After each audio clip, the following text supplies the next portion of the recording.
स्वागत है आप सभी का क्लास 10 साइंस के दूसरे chapter acid base and salt के पार्ट 2 पर। यहाँ हम पढ़ने वाले हैं कॉन्सेप्ट ऑफ पीएच। तो what is pH? A scale for measuring hydrogen ion concentration in a solution is called pH scale. तो पीएच स्केल क्या होता है कि अपने को जो एसिड दिया गया है उसमें हमें हाइड्रोजन आयन की कंसंट्रेशन पता करनी है। मतलब मान लो अपने को दो सॉल्यूशन दिया गया, एक सॉल्यूशन ए है, सॉल्यूशन बी है, सॉल्यूशन सी है। तीन सॉल्यूशन है हमारे पास, ठीक है। इसमें भी H प्लस पाया जाएगा, इसमें भी H प्लस पाया जाएगा, इसमें भी H प्लस पाया जाएगा, ठीक है। तीनों एसिड थे। अब किस में H प्लस ज़्यादा है, किस में H प्लस कम है, किस में H प्लस सबसे कम है, ये अपन देख के तो बता नहीं पाएंगे। तो इसके लिए कोई अपने को स्केल चाहिए जो बता सके कि इसमें ज़्यादा H प्लस है, इसमें कम है, इसमें कम है, ठीक है। तो उसी H प्लस की कंसनट्रेशन को नापने के लिए एक स्केल बनाया गया, इसको बोलते हैं अपन पीएच स्केल, ठीक है। सोरेंसन नामक साइंटिस्ट ने इसको बनाया था। पीएच स्केल में जो वैल्यूज होती है वो 0 से लेकर 14 तक वेरी करती है। अगर हमको सॉल्यूशन दिया गया है उसका पीएच 7 से ज़्यादा आ रहा है, पीएच 7 से ज़्यादा आ रहा है तो सॉल्यूशन होगा बेसिक। अगर पीएच 7 से कम है तो सॉल्यूशन होगा एसिडिक। और पीएच अगर एग्जैक्ट 7 है तो सॉल्यूशन होगा न्यूट्रल। और एक एक्स्ट्रा नॉलेज के लिए एक बात ध्यान रखें आप लोग, ये जो पीएच 0 से लेकर 14 तक होता है ये ओनली 25 डिग्री सेल्सियस होता है, 25 डिग्री सेल्सियस के लिए होता है। अगर अपन टेम्परेचर ऊपर नीचे करते हैं तो पीएच की वैल्यू वेरी करेगी। मतलब जो रेंज है 0 से 14 ना होकर कुछ और भी हो सकती है डिपेंडिंग ऑन टेम्परेचर। देखें, जिस सॉल्यूशन की पीएच वैल्यू कम है, पीएच वैल्यू कम है वो होगा एसिडिक, वो होगा एसिडिक। और उसमें H प्लस की कंसंट्रेशन क्या होगी, ज़्यादा।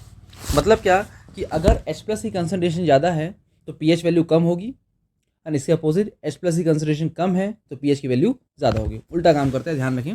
ये अक्सर गलती हो जाती है कि अगर पूछा जाता है पीएच ज़्यादा तो H प्लस ज़्यादा बोल देते हैं स्टूडेंट, तो आपको ऐसा नहीं करना है। अगर पीएच ज़्यादा है तो H प्लस कम होगा, और पीएच कम है तो H प्लस ज़्यादा होगा। आई होप आप सभी को क्लियर हो गया होगा ये। अब बात ये आती है कि किसी सॉल्यूशन का पीएच कितना है हम पता कैसे करेंगे। तो उसके लिए अपन को जानना पड़ेगा यूनिवर्सल इंडिकेटर। तो क्या होता है universal indicator? Is a mixture of several indicators which can show different colours as different concentration of hydrogen ion in the solution. मतलब जो यूनिवर्सल इंडिकेटर होता है वो बहुत सारे इंडिकेटर का मिक्सचर है, ठीक है, जो भी अलग कलर शो करेगा for different ion of different concentration of H plus ion के लिए। मतलब अगर H प्लस आयन की कंसंट्रेशन चेंज हो रही है तो कलर की वैल्यू भी चेंज हो जाएगी। मतलब H प्लस आयन की कंसंट्रेशन अगर चेंज हो रही है तो कलर भी चेंज हो जाएगा। यूनिवर्सल इंडिकेटर का सबसे बेहतरीन एग्जाम्पल है पीएच पेपर। तो पीएच पेपर क्या होता है, देखें, ये आपके लैब में आपको दिखाई देगा। ये ऐसे होता है पीएच पेपर। इसमें ये देख पा रहे हैं आप, येलो कलर की स्ट्रिप्स होती हैं, इसको बोलते हैं पीएच पेपर। तो अगर आपको कोई सॉल्यूशन दिया गया है, सपोज आपके टीचर ने आपको एक सॉल्यूशन दिया, ठीक है, आप क्या करोगे, एक पीएच पेपर लेके आओगे, यहाँ से एक पीएच पेपर उठाना है, इस पीएच पेपर को इसमें डालना है, ठीक है। तो इस पीएच पेपर में कुछ ना कुछ कलर आ जाएगा। ये है हमारी पीएच स्केल, क्या बोलते हैं इसको, पीएच स्केल। तो इस पीएच पेपर का कलर चेंज हो गया, फिर आप यहाँ पर स्केल लाकर, मतलब पीएच पेपर लाकर स्केल से चेक करो यहाँ पर कौन से कलर से हमारा रंग मैच कर रहा है, पीएच का पेपर का रंग मैच कर रहा है। तो इस पेपर को जो आपने सॉल्यूशन में डाला है उसको लाकर यहाँ पीएच स्केल में अपन चेक करेंगे कि जो पेपर का कलर है पीएच स्केल के किस कलर से मैच कर रहा है। सपोज हमारे पीएच पेपर का कलर हो गया ग्रीन, क्या हो गया, ग्रीन। तो हम बोलेंगे उसका ये जो सॉल्यूशन दिया गया था उसका पीएच 7 और 8 के आसपास होगा। अगर कलर ब्लूइश आता है तो पीएच की रेंज 12 से 14 के बीच में होगी। कलर रेडिश आ रहा है तो पीएच की वैल्यू 0 से 3 के बीच में होगी। मतलब क्या, अगर कलर ब्लूइश है तो वो सॉल्यूशन बेसिक होगा, कलर रेडिश है तो सॉल्यूशन एसिडिक होगा, और कलर ग्रीनिश आ रहा है तो सॉल्यूशन न्यूट्रल होगा। इसको याद करने का तरीका क्या है, जैसे आपको पता होगा विबग्योर, आपने पढ़ा होगा विबग्योर।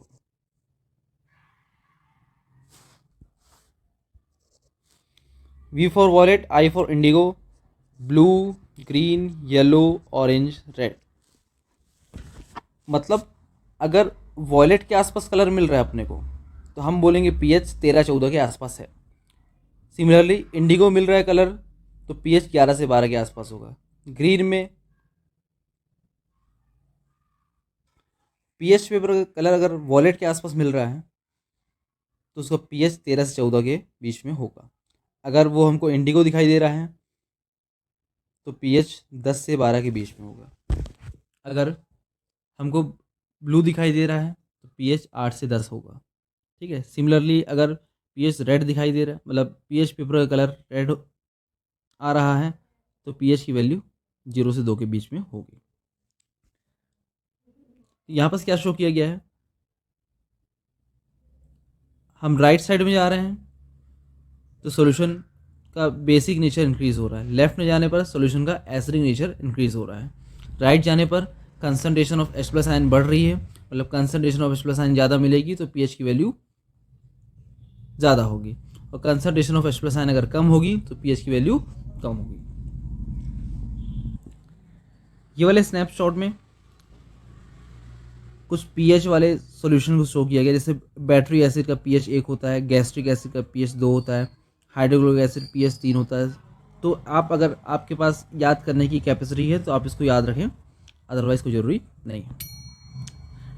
तो अब हम आते हैं इस चैप्टर के नेक्स्ट टॉपिक पर, सॉल्ट, जो कि है सॉल्ट। तो सॉल्ट क्या होता है, देखें, salts are the ionic compound which contains a positive ion, cation and a negative ion, anion.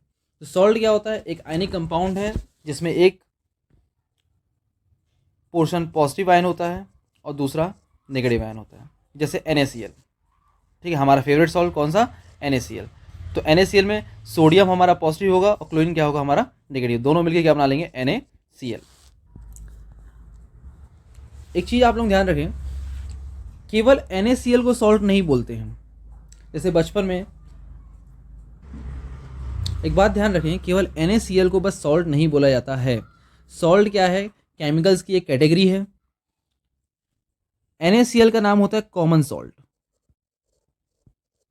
Common salt या टेबल सॉल्ट। तो NaCl को अपन बोलते हैं कॉमन सॉल्ट या टेबल सॉल्ट।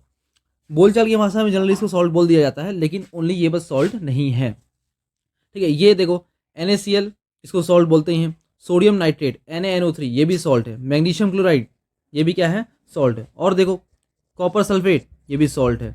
सोडियम कार्बोनेट ये भी सॉल्ट है। सोडियम बाइकार्बोनेट ये भी क्या है, सॉल्ट है। ठीक है, तो सॉल्ट क्या है, कोई भी आयनिक कंपाउंड, एक पोर्शन जिसका पॉजिटिव है, एक पोर्शन जिसका नेगेटिव है, क्या कहलाता है, सॉल्ट। बनता कैसे है, देखो, एसिड और बेस जब आपस में रिएक्ट करेंगे तो बनता है सॉल्ट और साथ में क्या, वाटर। तो अपन ने ऊपर पढ़ा था एसिड को क्या पसंद है, बेस पसंद है। तो एसिड और बेस आपस में मिलकर क्या बनाते हैं, पानी और सॉल्ट। कुछ एग्जाम्पल देखिए, हमारा सबसे पहले हमारा सरकारी एग्जाम्पल, ठीक है, जिसमें क्या बन रहा है, नमक बन रहा है। HCl hydrochloric acid sodium hydroxide से रिएक्शन करेगा, क्या बनाएगा, NaCl एंड H2। बनाते कैसे हैं, अपन ने पढ़ा है बहुत बार। इसका H इसके OH से मिलकर पानी बना लेगा, और बचा वाला आयन इसका सोडियम आयन, इसका क्लोराइड आयन, क्या बना लेंगे, NaCl। सिमिलरली नीचे आओ आप, HNO3 और साथ में NaOH। तो HNO3 का H, NaOH का OH आपस में मिलकर पानी बना लिए। बचा क्या, यहाँ से सोडियम बचा, यहाँ से नाइट्रेट बना, दोनों ने मिलकर क्या बना लिया, सोडियम नाइट्रेट। अब नीचे देखें, ये है हमारा HCl हाइड्रोक्लोरिक एसिड, ये है मैग्नीशियम हाइड्रोक्साइड। तो इसके बारे में खास बात ये एंटा एसिड के रूप में उपयोग किया जाता है। कौन, MgOH का whole twice, magnesium hydroxide as a antacid use किया जाता है। अगर पेट में एसिडिटी बहुत बढ़ जाती है तो उसको न्यूट्रल करने के लिए हम मैग्नीशियम हाइड्रोक्साइड का यूज़ करते हैं। तो ये रिएक्शन कैसे हो रही है, इसका H इसका OH आपस में क्या बना लेंगे, पानी बना लेंगे। अब यहाँ पर इसका Mg बच रहा है, इसका क्लोरीन बन रहा है। ठीक है, तो अब आपको यहाँ पर एक गलती नहीं करनी, MgCl लिख के नहीं आना है। ठीक है, अपन ने ऊपर पिछले चैप्टर में हमने सीखा ये कंपाउंड कैसे बनाते हैं। मैग्नीशियम का क्या होता है 2+ और क्लोरीन का होता है सिंगल-। तो क्या एक क्लोरीन 2+ को झेल पाएगा, एक -2+ को झेल पाएगा? नहीं। तो इसके लिए क्या करना पड़ेगा, अपने को 2 क्लोरीन लाना पड़ेगा। तो ये कंपाउंड कैसा बन जाएगा, MgCl2। नेक्स्ट आते हैं क्लासिफिकेशन ऑफ सॉल्ट। तो क्लासिफिकेशन ऑफ सॉल्ट पहला टाइप होता है एसिडिक सॉल्ट, दूसरा होता है बेसिक सॉल्ट, तीसरा होता है न्यूट्रल सॉल्ट। तो एसिडिक सॉल्ट क्या होता है, जब स्ट्रॉन्ग एसिड और वीक बेस, कौन कौन, स्ट्रॉन्ग एसिड और वीक बेस आपस में कंबाइन करते हैं तो क्या बनाते हैं, एसिडिक सॉल्ट। अब ये एसिडिक कैसे हो गया, सुनो। आपको पता है मजबूत आदमी कमजोर आदमी को मार देगा, पक्का है। ठीक, तो देखो ये एसिड कैसा है, स्ट्रॉन्ग, बेस कैसा है, वीक। तो ये मजबूत है तो अपना ताकत दिखाएगा ना। ठीक है, इसी कारण क्या हो गया ये सॉल्ट एसिडिक। एग्जाम्पल क्या है इसका, सुनो। अब आपके मन में सवाल आएगा कि कोई एसिड स्ट्रॉन्ग है या वीक है, बेस स्ट्रॉन्ग है या वीक है, इसकी पहचान कैसे करेंगे। तो मैं बोलूँगा आप ऊपर वाली वीडियो देख के नहीं आए हो, जाओ ऊपर से देख के आओ। वहाँ क्या लिखा हुआ है, जुगाड़। किस चीज़ का जुगाड़, स्ट्रॉन्ग एसिड स्ट्रॉन्ग बेस पता करने का जुगाड़। अगर हमारा जो पॉजिटिव आयन है वो Na+ है, K+ है, कैल्शियम 2+ है, बेरियम 2+ है, अगर ये आपको दिखाई देता है तो हमारा बेस जो है वो स्ट्रॉन्ग बेस होगा। बेस क्या होगा, स्ट्रॉन्ग। इसके अलावा कोई भी आपको पॉजिटिव आयन दिखाई दे दे 10th लेवल पर तो वो क्या होगा, वीक बेस होगा। एंड अगर नेगेटिव आयंस में Cl-, Br-, SO4 2- sulphate ion, nitrate ion आपको दिखाई दे रहा है, मतलब ये कहाँ से आया, स्ट्रॉन्ग एसिड से आया। कहाँ से आया, स्ट्रॉन्ग एसिड से। ये ऊपर वाला कहाँ से आया, स्ट्रॉन्ग बेस से। तो ये आपको दिखाई दे तो आप आंख बंद करके क्या बोल दो, स्ट्रॉन्ग एसिड है। ये आपको दिखाई दे तो आप आंख बंद करके क्या बोल दो, स्ट्रॉन्ग बेस है। इसके अलावा अगर आपको कुछ और दिखाई दे रहा है तो वो क्या लाएगा, weak acid weak base 10th level पर। देखो HCl स्ट्रॉन्ग है कि वीक है, स्ट्रॉन्ग है। कैसे पता चला, Cl दिखाई दे रहा है। ये स्ट्रॉन्ग है कि वीक है, वीक है। कैसे पता चला, देखो Na+ दिखाई दे रहा है क्या, नहीं। K+ दिखाई दे रहा है क्या, नहीं। कैल्शियम दिखाई दे रहा है, नहीं। बेरियम दिखाई दे रहा है, नहीं। इन चारों में से कोई दिखाई नहीं दे रहा है, मतलब ये कैसा होगा, वीक बेस। तो स्ट्रॉन्ग एसिड वीक बेस, इसका H इसका OH क्या बना लिया, पानी बना लिया। इसका अमोनियम आयन इसका क्लोराइड आयन क्या बना लिया, अमोनियम क्लोराइड। ऐसे कंपाउंड आप खुद से बना सकते हैं, आपको रिएक्शन रटने की जरूरत नहीं है। HCl बेरियम हाइड्रोक्साइड से रिएक्शन किया तो अब आप बोलोगे सर आप यहाँ पर बोलते Ba दिखाई दे तो आपको स्ट्रॉन्ग बेस बोला, तो Ba बोला था मैंने, यहाँ पर क्या लिखा है, Be लिखा है। ये बेरिलियम, ये क्या है, बेरियम। कंफ्यूज नहीं होना आपको, ये क्या है, वीक बेस। ये क्या है, ये कहाँ से आता है, स्ट्रॉन्ग बेस से। ये बना लिया BeCl2। तो ये कैसे सॉल्ट होंगे, एसिडिक सॉल्ट होंगे। सिमिलरली बेसिक सॉल्ट क्या होगा, वही मजबूत आदमी कमजोर आदमी को मारेगा। ये देखो कौन कौन मजबूत है इस बार, बेस। ऊपर बेस क्या था, कमजोर था। बेस गया मार खा के गया, क्या बन के आया, वो मजबूत बन के आया, स्ट्रॉन्ग बेस। ये कैसा है, वीक एसिड। तो स्ट्रॉन्ग बेस हमारा वीक एसिड को मार देगा, कैसा हो जाएगा सॉल्ट, बेसिक सॉल्ट। यहाँ पर एग्जाम्पल देखें, एसिडिक एसिड NaOH। अब देखो ये अपन कैसे पहचान करेंगे वीक है कि स्ट्रॉन्ग है। देखो ये दिखाई दे रहा है कि आपको Cl- दिखाई दिया, नहीं। Br दिखाई दिया, नहीं। सल्फेट दिखाई दिया, नहीं। नाइट्रेट दिखाई दिया, नहीं। तो ये कैसा एसिड कहलाएगा, वीक एसिड। ये कैसा बेस, स्ट्रॉन्ग बेस। क्यों, सोडियम दिखाई दे रहा है आपको। तो इसे वापस से देखो H और OH पानी बना लिए, बचा क्या है यहाँ पास, Na+, इसका क्या बना, CH3COO-। ये बना लिया सोडियम एसिटेट बोलते हैं। क्या नाम है इसका, सोडियम एसिटेट। इसके लिए सोडियम, ये इसके लिए वर्ड यूज होता है एसिटेट। तो ये बन गया सोडियम एसिटेट। ये देखो इसको बोलते हैं कार्बोनिक एसिड, H2CO3। क्या नाम है इसका, कार्बोनिक एसिड। तो ये वीक है कि स्ट्रॉन्ग है, वापस वही ट्रिक। ये दिखाई दे रहा है कि आपको, नहीं, मतलब क्या होगा, ये वीक एसिड। ये कैसा बेस है, strong base. Weak acid strong base साथ मिला, क्या बना लिया, सोडियम कार्बोनेट। क्या बना लिया, सोडियम कार्बोनेट में 2 मॉलिक्यूल्स बन गए हमारे पानी के। Next neutral salt. अब देखो दोनों बराबर पावरफुल आ गए। देखो वीक एसिड वीक बेस, ठीक, इसने इसको एक झापड़ मारा, इसने एक झापड़ मारा, ठीक है, दोनों बराबर मार खाए, तो जो बनेगा वो क्या होगा, न्यूट्रल। या देखो strong base, strong acid, strong base, इसने इसका हाथ तोड़ दिया, इसने इसका हाथ तोड़ दिया, दोनों को बराबर नुकसान हुआ, बनेगा क्या, न्यूट्रल सॉल्ट। एग्जाम्पल देखें, ये भी कमजोर एसिड है, ये कमजोर बेस है, इसका एच, इसका ओ एच। ट्रिक समझ में आ गया आपको सॉल्ट बनाने का। आप एच और ओ एच लेके आप पहले पानी बना दो पहले, उसके बाद बचे वाले को आपस में जोड़ दो। यहाँ अमोनियम आयन, यहाँ acetate ion, CH3 COO minus, ठीक है। तो ध्यान रखें, ये आपको यहाँ इसको CH3 COO माइनस नहीं बोलना है, क्या बोलना है आपको, एसिटेट आयन बोलना है। क्या बोलना है, एसिटेट आयन अमोनियम आयन के साथ मिला, क्या बना लिया, अमोनियम एसिटेट। यहाँ देखो इसका Cl माइनस, इसका Na प्लस, क्या बना लिया, सोडियम। हमारा सरकारी एग्जाम्पल है, सबको पता होगा ये तो।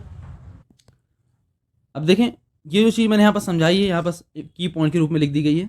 If positive ion of salt is Na plus K plus calcium plus barium plus then it comes from strong base. चलो अब कुछ क्वेश्चंस देख लें आप लोग। मैंने बोला Na2CO3, Na2CO3 एसिडिक है, बेसिक है या न्यूट्रल है, तो आप चेक करो। सोडियम कहाँ से आता, स्ट्रॉन्ग बेस से आता। कार्बोनेट कहाँ से आता, नहीं पता कहाँ से आता है, अपने को माइनस वाले बार माइनस अपने को ये है तो देखना है, अदरवाइज नहीं देखना है। इन चारों में से कोई है, नहीं है, ये कैसा होगा, वीक एसिड से आया। ये weak acid, strong base, salt कैसा हो गया हमारा, बेसिक। नेक्स्ट देखो, CuSO4 कॉपर सल्फेट, सल्फेट कहाँ से आता, स्ट्रॉन्ग एसिड से। कहाँ से आता, स्ट्रॉन्ग एसिड। ये कहाँ से आता, स्ट्रॉन्ग बेस से आता क्या, नहीं आता, कहाँ से आता, वीक बेस से आता। तो पावरफुल कौन है, एसिड। कौन पावरफुल है, एसिड। तो ये सॉल्ट कैसा हो जाएगा हमारा, acidic. Next NaHCO3 sodium bicarbonate, sodium कहाँ से आता, स्ट्रॉन्ग बेस से आता। HCO3 कहाँ से आता, नहीं पता कहाँ से आता। ये दिख रहा है क्या आपको, इनमें से कोई है, नहीं है, तो उससे मतलब नहीं है हम लोग। आप आंख बंद करके बोल दो क्या, कहाँ से आता, वीक बेस से आता, ठीक है, वीक एसिड से आता। ये कहाँ से आया, स्ट्रॉन्ग बेस से, स्ट्रॉन्ग बेस। तो ओवरऑल कंपाउंड कैसा हो गया हमारा, बेसिक हो गया। सम इंपॉर्टेंट कंपाउंड, तो पहला कंपाउंड है हमारा नमक, common salt NaCl, sodium chloride. बनता कैसे, सबको पता है कैसे बनता है। Sea water is one of the main source of common salt. To extract the salt from sea water it is allowed to evaporate. मतलब क्या, सबको पता है कि समुद्र के पानी में भर भर के नमक होता है, पता है, ठीक। तो आप पानी को निकाल के ज़मीन में गड्ढे बना दो बड़े बड़े, ठीक है, उसमें पानी को सप्लाई कर दो, धीरे धीरे क्या होगा, पानी इवोपरेट होगा, पानी वेपर बन के ऊपर जाएगा और बच क्या जाएगा, नमक, ठीक, तो बन गया नमक। चलो देखो, it is also found by the reaction between, सरकारी रिएक्शन, सरकारी रिएक्शन कौन सी है हमारी, HCl NaOH क्या बनाएगा, NaCl और H2O बन गया। आपसे बोलेगा नमक कैसे बनाते हैं, तो आप बता देना ऐसे बनाते हैं, ठीक। आगे देखो, प्रॉपर्टीज ऑफ कॉमन सॉल्ट। सबसे पहली प्रॉपर्टी होती है it is soluble in water, मतलब क्या, पानी में घुल जाएगा। कैसे पता घुल जाएगा, आप नमक लाओ, पानी में डालो, उसको मिलाओ, तो उसके बाद नमक दिखाई दे रहा है क्या, नहीं दिखाई दे रहा है, इसका मतलब वो नमक घुल चुका है, ठीक है। तो मैंने ऊपर पढ़ाया था, अगर किसी चीज़ को पानी में डालने पर वो डिसअपियर हो जा रही है, दिखाई नहीं दे रही, मतलब वो घुल गई। Solid and crystalline at room temperature, मतलब कमरे के टेम्परेचर पर ये जो हमारा नमक होता है कैसा होता है, सॉलिड फॉर्म में होता है और क्रिस्टल्स के फॉर्म में होता है। ये न्यूट्रल होता है, कैसे neutral, strong acid strong base से बना हुआ है, सरकारी रिएक्शन हमारी। Next, it is main component of our daily diet, खाने में नमक यूज़ करते हैं ना, हाँ, बिना नमक के खाने में मज़ा आएगा ना, नहीं आएगा ना, ठीक। तो खाने का मेन कंपोनेंट क्या है, नमक। It does not conduct electricity, it does not conduct electricity in solid state but it can conduct electricity in aqueous और मोल्टन स्टेट। सुनो सुनो सुनो, बहुत ज़बरदस्त बात है ये। अगर आपको एक नमक की बोरी में बैठा दिया गया, क्या किया गया, नमक की बोरी में बैठा दिया गया, आपका एक दोस्त क्या किया, बिजली के सॉकेट से 2 तार निकाल के लाया और यहाँ बोरी में लगा दिया, स्विच ऑन कर दिया। ठीक है, तो आपको करंट नहीं लगेगा। क्या? आपको करंट नहीं लगेगा। अब ये करने मत लग जाए ना।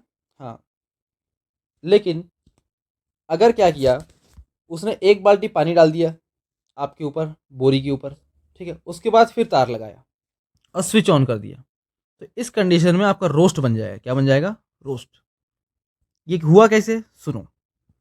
जो हमारा नमक होता है, जो हमारा सॉल्ट होता है, कोई भी सॉल्ट हो गया, नमक की बात नहीं कर रहे हैं, कोई भी सॉल्ट, उसमें होते आयंस, Na+Cl-, Cu2+, SO4 2-। तो ये प्लस माइनस भी बहुत ज़बरदस्त अट्रैक्शन फोर्स होता है। कैसा होता है? बहुत ज़बरदस्त अट्रैक्शन फोर्स होता है, जिसकी वजह से ये Na+ और Cl- एक दूसरे को छोड़कर दूर नहीं जा पाएंगे। तो आयंस का फ्लो होगा क्या? नहीं होगा। इसका मतलब क्या हुआ? इलेक्ट्रिसिटी कंडक्ट नहीं होगी। तो इलेक्ट्रिसिटी फ्लो करने के लिए या तो इलेक्ट्रॉन मूव करना चाहिए या तो आयन मूव करना चाहिए। इन दोनों के बीच बहुत ज़बरदस्त अट्रैक्शन फोर्स है, तो ये मूव नहीं कर पा रहे हैं। लेकिन अगर इसको पानी में डाल दिया गया, सॉल्ट को कहाँ डाल दिया गया? पानी में डाल दिया गया, तो ये पानी क्या करेगा? इसको Na+ को अलग कर देगा, Cl- को अलग कर दिया गया। ठीक है, तो ये Na+ सॉल्यूशन में क्या आ गया? Na+ आ गया, Cl- आ गया। पूरे सॉल्यूशन में क्या घूम रहे हैं? ये दोनों आयन घूम रहे हैं। अब क्या हुआ? आपने अगर इसमें बिजली के 2 तार डालकर, ठीक है, अपना हाथ डाल दिया, तो आपको बहुत ज़बरदस्त झटका लगेगा। क्यों लगेगा? क्योंकि इस कंडीशन में करंट फ्लो हुआ। ध्यान रहे, करना नहीं है ना, बस समझने के लिए बता रहा हूँ। आगे बढ़ते हैं। Uses of salt. अपना कौन सा सॉल्ट? NaCl वाला सॉल्ट ना, कॉमन सॉल्ट की बात की जा रही है।